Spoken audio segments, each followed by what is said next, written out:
فرحة عند لقاء ربه. لماذا يفرح الصائم عند فطره؟ ولماذا يفرح الصائم عند لقاء ربه؟ يفرح الصائم عند فطره إذ أن الله تبارك وتعالى أعانه على الصيام فصام، ويفرح عند لقاء ربه لأنه يرى الصيام أمام عينيه وبين يديه يتكلم. الصيام يتكلم، نعم،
ربنا لن ينظر إليه يوم القيامة. لأن الله تبارك وتعالى إذا نظر إلى عبد رحمه هناك أناس لا يكلمهم الله ولا ينظر إليهم ولا يزكيهم ولهم عذاب عظيم. في ناس كده ربنا لا ينظر إليها يوم القيامة، إنما ربنا بيصلح بالإخوة المؤمنون في الدنيا الذين إيه؟ وقع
من المؤمنين رجال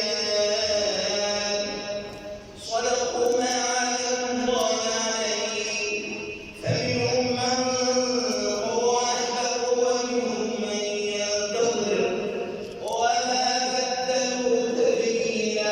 عمر الله امر الله سبحانه وتعالى اذا قال ربي سمعا وطاعه لله ربي، اذا قال لولي سمعا وطاعه للقوم اليه.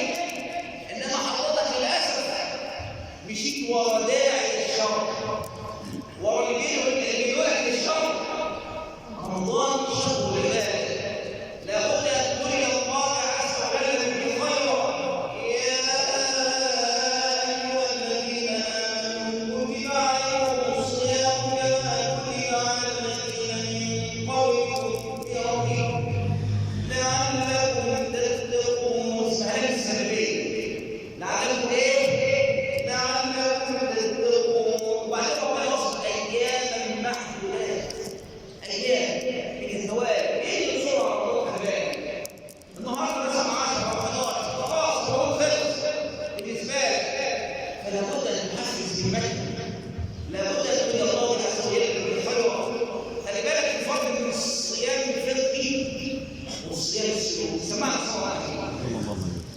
الصيام الفقهي الصيام الشرعي اللي جاء عنه الحديث صلى الله عليه وسلم: من صام رمضان، كلنا صايمين بس في شرطين لازم تتحكم في الصيام ده اللي هو الصيام الشرعي. من صام رمضان ايمانا، شرط واحد، واحتسابا. طب يا ترى حققت الايمان ولا لا؟ قال صاحب النبي صلى الله عليه وسلم: كنا نتعلم الايمان قبل ان نتعلم القران. نتعلم الايمان. هتقول لي ازاي بنتعلم الايمان؟ نتعلم الايمان كان يظهر في اخلاقنا وتعاملاتنا وسلوكياتنا مع الاخرين. قلنا نتعلم الايمان قبل ان نتعلم القران. يا ترى فين اخلاقك انت كمسلم؟ فين اخلاقك كموحد مع جارك؟ فين اخلاقك كموحد مع الاخر من غير المسلمين؟ فين اخلاقك كمسلم مع اخوك؟ فين اخلاقك كمسلم مع عمك؟ دور بالك، دور على الاخلاق والسلوكيات. فشرطين لابد ان يتحققوا في الصيام عشان يحقق الخمس حاجات اللي انا قلت لك عليها. من صام رمضان ايمانا واحتسابا، شرط واحد اثنين اهو. لو عملت الاثنين دول اسمه الصيام الشرعي، الصيام الفقهي. غفر له ما تقدم من ذنبه وما تاخر. طب الصيام السلوكي يا مولانا لازم يظهر على سلوكياتك، لان رمضان شرع لتهذيب النفوس عشان يغير من حضرتك. انما لو حضرتك دخلت رمضان وخرجت من رمضان كما دخلت، اعرف نفسك من المحدث وبشرتك. لابد ان يغير في الصيام، لابد ان تحقق الغايه التي تريدها فرض الله الصيام. الا وهي التقوى، ان تتقي الله عز وجل في كل امور حياتك، في كل امور حياتك. لابد على الانسان هكذا، مش تسمع من هنا وخلاص، لا، لابد ان تطبق، لابد ان تنفذ ما تسمعه. هو ده الصيام السلوكي. قال الحبيب صلى الله عليه وسلم: من صام رمضان وعرف حدوده. تعرف حدود الاولاد، ما تقعدش مع كل الصلاه في الدين والمدينه. من لم يدع قول الزور والعمل به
النفاق هو أن تظهر خلاف ما تظهر.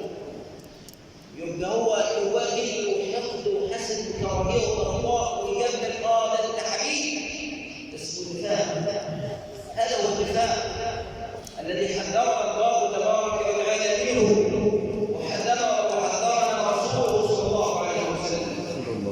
قال يا رسول الله ولكني تذكرت المنافقين. شوف حبيبي صلى الله عليه وسلم لمحه نبويه. قال ان المنافقين هم الكافرون وليس لاهل الكفر في هذا الفضل شيء. ليس لأهل الكفر من هذا الفضل من شيء، بهذا الفضل من شيء.